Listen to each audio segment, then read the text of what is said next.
나갔다 하면 화제가 되는 시간, 우리 정치의 한 달 앞을 내다보는 시간이죠. 월간 아무개. 오늘은 뉴스쇼가 주목하는 뉴스메이커입니다. 월간 정두원 전 의원 나오셨습니다. 어서 오십시오. 네, 안녕하세요. 우리 앞에서 이제 이화여대 총장 인터뷰 들으셨잖아요. 네. 5월 네. 하면 뭐 대학의 축제. 네, 이런 것도 그렇죠. 추억들 좀 있으세요, 진짜? 5월에. 5월은 진짜 축제의 계절이죠. 예. 그래서 저희들도 이제 이대생들하고 특히 미팅하느라고 정신이 없는 달입니다. 왜냐하면 이대가 또 5월에 축제가 있으니까요. 축제 있죠. 예. 어떻게 해서든지 이제 이대 한번 가보려고. 그때는 못 들어가지 않았어요, 남학생들이? 아니, 그 시절에 들어갔어요. 들어갔어요? 예. 근데 이제 축제에 참석하려고. 축제 때는 예. 그래서 이제 제가 1학년 때 과대표였는데. 예. 근데 이제 그쪽 영문과하고 주선을 해가지고. 저 무슨 과시죠? 저는 이제 서울대 그때는 사회계열이었는데. 사회계열에서 네. 이제 2대 영문과하고 어떻게 한번 좀 네, 조인트 뭘 해보시려고. 해가지고 저 이제 그게 대표의 능력이에요 또. 과대에. 예, 이대생들하고 미팅을 같이 주선해서 축제에 가는 게. 그게 여기 나시는군요. 예, 제가 잘했습니다. 잘 주선을 하셨던 정두원 전 의원과 함께하는 월간 정두원. 그나저나 이낙연 총리의 인사청문회 여야 입장을 일부에서 들으시고 많은 분들이 지금 문자를 주고 계세요. 제가 몇 개만 좀 소개해보죠. 이종찬님. 기준이 내 편일 때 바뀌고 남 편일 때 바뀌면 기준이 아닌 거죠. 대통령께서 기준 바꾸시면 안 됩니다 하면서 이분은 총리 인준 반대, 부적격 이런 분도 계시는가 하면 이석재님은 그 정도라면 새누리 때 비하면 극히 작은 결함이라고 본다. 손한민님도 자유한국당은 그런 말할 자격이 없지 않습니까? 이런 의견들 주세요. 하지만 또 5748님은 전례로 볼 때는 부적격 맞다. 이런 의견들이 좀 팽팽하게 들어오는 편인데 어떻게 보세요? 이번 인사청문회. 네. 그러니까 이제 인사청문회뿐만 아니라 국회 운영 자체가 네. 이제 사실 굉장히 세련되지가 못했잖아요, 우리는. 매일 그냥 서로 갈등의 연속인데. 호통치고 뭐 이런 게 많았죠. 근데 이제 공수교대를 이제 한 번씩 주고받았고 다시 또 이제 공수가 바뀐 거거든요. 예. 그러니까 역지사지를 하지 않을 수가 없어요. 역지사지. 네, 우리가 또 야당이 될 수 있구나. 또 우리가 여당이 이제 돼야지. 그런 면에서는 이제 뭔가 이렇게 룰이 이제 합리적인 룰이 이렇게 이제 좀 마련됐으면 좋겠어요. 지금 합리적인 룰이 그러니까 마련돼가는 어떤 과정이라고 보면 되는 건가요? 그래서 이제 구체적으로 이제 말씀드리면 이낙연 총리 후보자는 이제 뭐 무난하게 될 겁니다. 될 거라고 지금 자유한국당은 부적격적으로 내렸는데도 그렇게 왜 하기 힘든 게 대통령에 대한 지금 지지율이 높고 굉장히 지금 국민적인 인기가 높잖아요. 그런 면에서 이제 첫 번째 인사에서 발목을 잡는 것은 이제 굉장히 역풍 우려가 크기 때문에 정치적으로 볼 때도 뭐 적극적으로 찬성은 안 하지만 또 이렇게 안 된다 하면서 이제 그게 발목 잡지는 못할 겁니다. 못할 것이다. 지금 사실은 자유한국당이 전체가 부적격을 낸다고 해도 5명이고요. 민주당 5명 적격이고 바른정당하고 국민의당 3명이 캐스팅 보트 쥐고 있는데 유보라고 파악이 되고 있어요. 결국은 이쪽에서 찬성표 던질 거라고. 아니 근데 또 적격 부적격 뭐 해가지고 또 결정하는 건 아니고요. 어차피 이제 국회 본회의장 가서 표결로 정하는데 제가 볼 때는 뭐 무난하게 될 거라고. 왜냐하면 이 이낙연 총리 후보자 자체가 아주 원만하고 합리적인 분이기 때문에. 평가가 그렇습니까? 예. 의원들 이제 국민 중에서는 이제 또 비판적인 분들이 또 있을 수 있고 그런 건데 전체적으로 보면 그렇다 이거죠. 그렇군요. 무난하게 될 거다라는 예견 요거 한번 지켜보기로 하고. 그나저나 정두원 전 의원은 사실은 올 초에 이미 이번 대선 끝났다. 재미없는 선거 될 거다. 왜냐하면 문재인 후보가 대통령 될 거다 하셨던 분이시잖아요. 그러면 대통령의 국정수행 지지율도 이렇게까지 높을 거란 것도 예상하셨어요? 문재인 대통령이 될 거라는 것은 딴 사람들이 될 사람이 없었다는 얘기죠. 이 사람이 너무나 훌륭하다는 게 아니었고. 근데 막상 대통령이 되니까 되게 이제 잘하세요. 되게 잘하세요. 그러니까 이제 이전 대통령 뭐 구체적으로 얘기는 안 하겠지만 들어보면 항상 답답했어요. 왜냐하면 나 같으면 저렇게 안 할 텐데 왜 저렇게 하지? 골라서 이제 한단 말이에요. 저렇게 안 했으면 하는 일을. 제일 답답했던 건 누굽니까? 되게 답답했던 사람 중에. 뭐 멀리 갈 거 없습니다. 그냥 뭐든지 이렇게. 전과 전전. 네, 근데 이분 대통령은 나 같으면 저렇게 할 텐데 하는 걸 또 골라서 하더라고요. 그러니까 뭐 기분이 좋은 거죠, 국민들이. 그 중에서도 야 저건 나 같아도 저렇게 할 텐데 하고 진짜 박수 쳐준 건 어떤 거? 아니 그 뭐 구체적으로 얘기하면 뭐 많은데 그걸 한마디로 뭉뚱그려서 얘기하면 겸손이죠. 경선? 네, 겸손한 거죠. 그래서 이제 제가 그런 얘기를 한 적이 있거든요. 왕다운 왕은 항상 자기를 낮춘다. 왜 낮추냐? 아무리 낮추어도 자기가 왕이기 때문에. 근데 왕답지 않은 왕은 항상 자기를 높인다. 왜? 아무리 높여도 자신이 없으니까. 그러니까 이제 굉장히 자격이 있는 겁니다. 그렇게 보시는 거군요. 국민 눈도 피해 근데 이제 맞추려고. 끝까지 그렇게 갈지는 또 두고 봐야죠. 그렇죠. 지금까지는 되게 잘한다는데 이게 끝까지 되게 잘한다로 가야 된다라는 얘기. 근데 이제 사실은 이제 지금 보면요. 뭐 인사나 이런 거 말고도 임을 위한 행진곡 재창을 지시한다든지 세월호 기간제 교사 순직 인정한다든지 이런 정책적인 면들 이것도 지지하세요. 이건 사실 새누리당하고는 반대되는 것들이었는데. 뭐 저 개인적인 건 입장에서는 다 뭐 지지하고요. 국정 역사 교과서 폐지. 국정 역사 교과서 폐지는 제가 폐지해야 된다고 주장했던 사람이고요. 그러셨군요. 그런데 이제 그 역대 대통령 중에 이제 누구랑 유사하냐 그러면 이제 YS하고 유사하다고 그렇게 얘기하잖아요. 초창기 인기 폭발했었거든요. YS 초창기 대단했죠.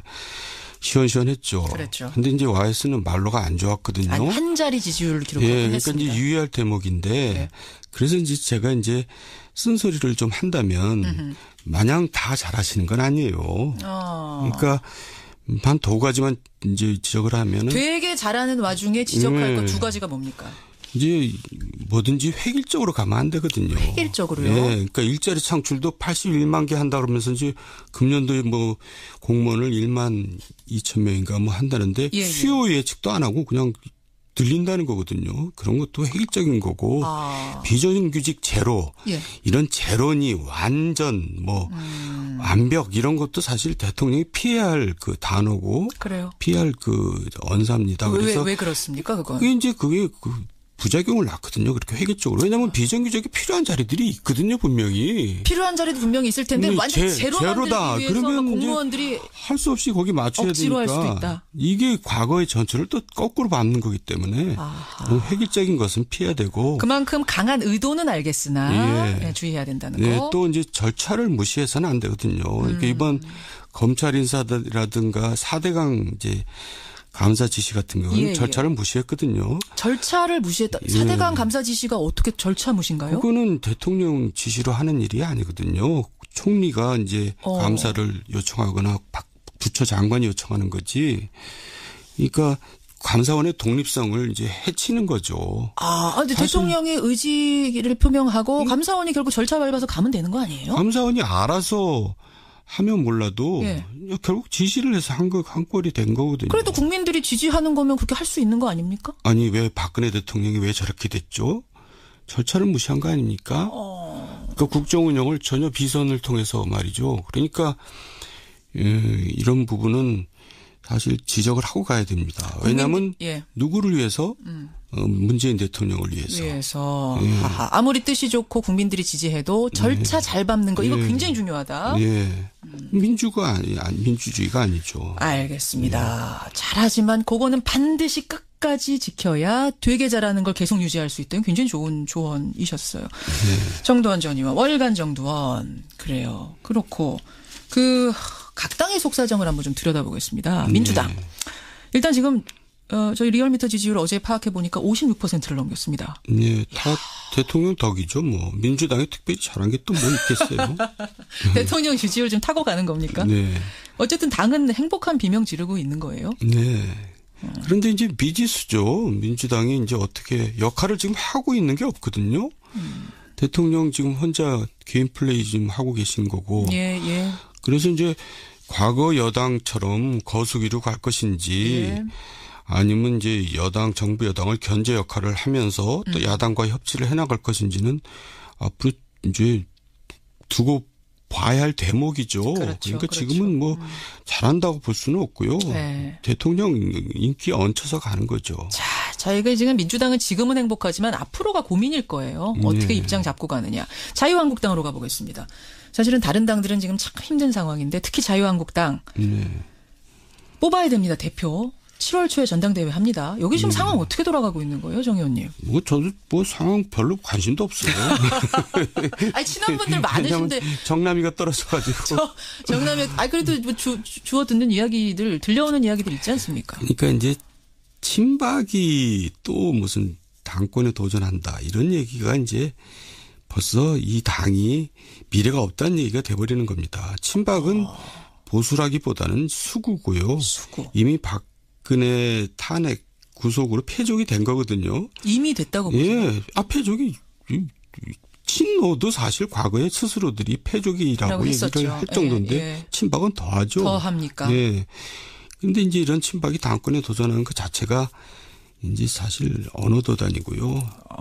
이 당이 사실 당으로서 좀 존속하기가 힘들 거라고 저는 예상을 계속하고 있는데 이러다가는 결국 영남자민련으로 축소돼서 영남자민련으로 이제 결국은 뭐 이합집산하는 과정에서 결국 자유한국당도 없어지지 않겠어요? 아예 없어질 거라고 보세요. 이제 장기적으로는 그렇게까지 보세요. 예. 아니 근데 지금 이제 친박은 이미 패족이다라고 하셨지만 자유한국당 내에서 입지는 있는 것 같습니다. 왜냐하면 정우택 대표 권한대행이 친박을 좀 알아서 대표 자리에서 빠져주세요라는 뉘앙스로 얘기를 하자. 친박계가 거세게 반발하면서 홍문종 의원이라든지 이런 분들 그렇게 말하는 정대행이 빠지시오. 누구 나오지 마라 할 자격 있습니까? 막 이렇게까지 얘기가 나오고 있거든요. 뭐 정말 징그러운 사람들이에요.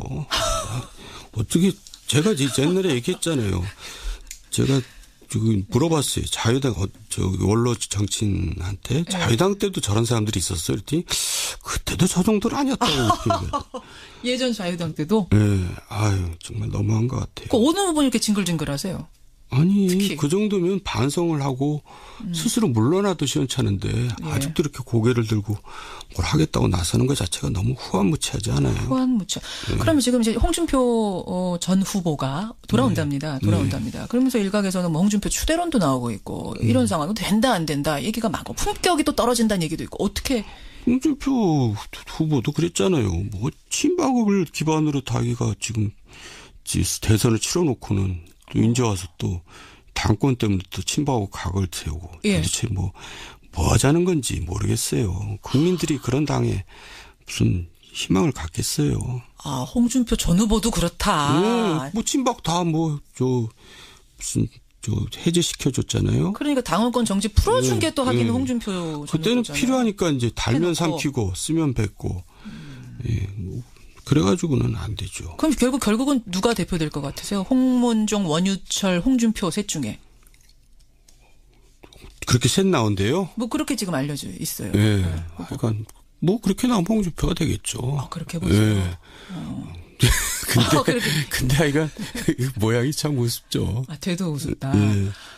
이거 홍준표 전 후보가 들으면 안 되시겠는데. 하여튼 좀 될 것 같은데 좀 우습다고 그러시네요. 여하튼 자유한국당 상황 그렇고 바른정당 가보겠습니다. 바른정당은 지금 한 사람이 유독 눈길을 끌고 있어요. 김무성 전 대표. 보셨어요? 그 화면?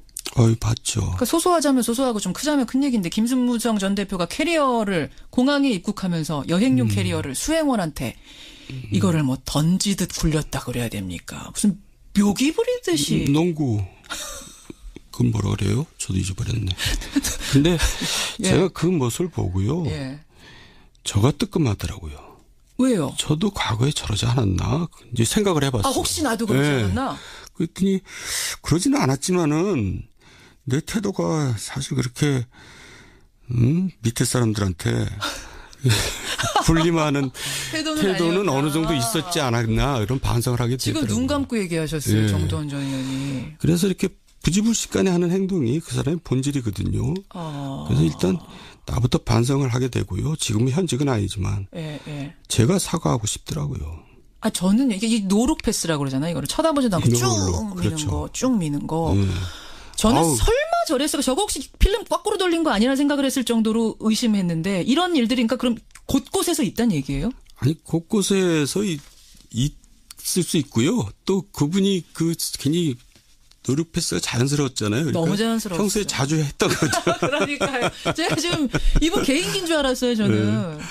그리고 아주 가방이 좋은 가방인 것 같아요. 너무 잘 굴러가. 기름칠한 것 같이.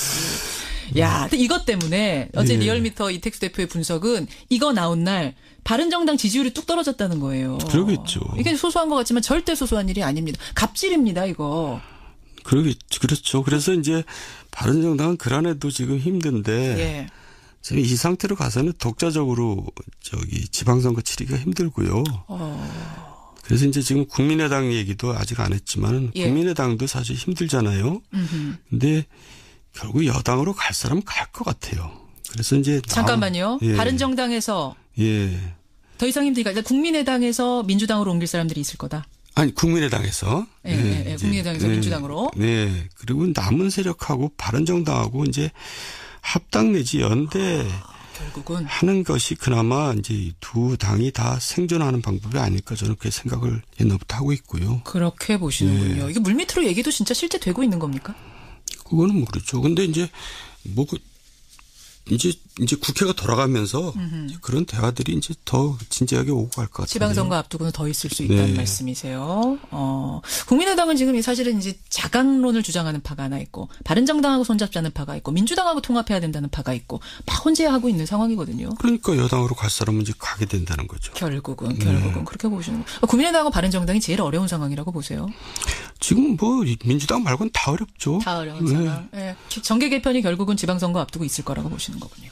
정계 개편 이제 지방선거 앞두고는 있을 겁니다. 분명히. 예, 알겠습니다. 당들 상황 봤고 시간 없지만 제가 하나만 더 질문 드릴게요. 네. 박근혜 전 대통령 첫 재판, 두 번째 재판 보셨죠? 네. 진짜 외형적으로 놀랐던 거는 올림머리 못할 줄 알았는데 플라스틱 핀을 사서 하고 나온 거 보고 사람들이 한번 놀랐고, 또 굉장히 수척해진 거 놀랐고, 18개 혐의 다 부정하는 거 보고 놀랐고, 어떠셨어요? 이게 어쨌든 재판의 내용에 대해서는 별로 사람들이 이제 관심이 없는 것 같아요. 왜냐하면 결론이 대체적으로 예상이 되기 때문에 그런 것 같고요. 근데 이제 올림머리를 하고 그렇게 하는 것은 저는 제 개인적으로 그렇게 비판할 일은 아닌 것 같아요. 왜냐하면 어떤 여성도 사실 쌩얼 보이기 싫어하고 그런 거 우리가 인정하잖아요. 그건 비판하는 건 아니고 신기한 거죠. 예. 근데 저렇게 하고 오시는 또 그분은 더군다나 이제 영예였고 대통령이었고 하니까 그 정도의 이제 어떤 자기 관리의 모습을 보인다는 것은 불가피하다고 생각해서. 그래요. 그 부분에 대해서는 저도 애써 이렇게 관심은 가지만 이해를 해야 된다 생각을 하고요. 어쨌든 재판을 하면서 저는 보통 사람들하고 똑같은 재판을 안 했으면 좋겠어요. 무슨 말씀이세요? 그러니까 이제 보통 사람들은 무조건 우기자는 아니라고. 그러니까 이제 이번 대통령 재판은 내가 잘못한 건 잘못했다. 그리고 이래서 이랬다. 그리고 내가 달게 받겠다.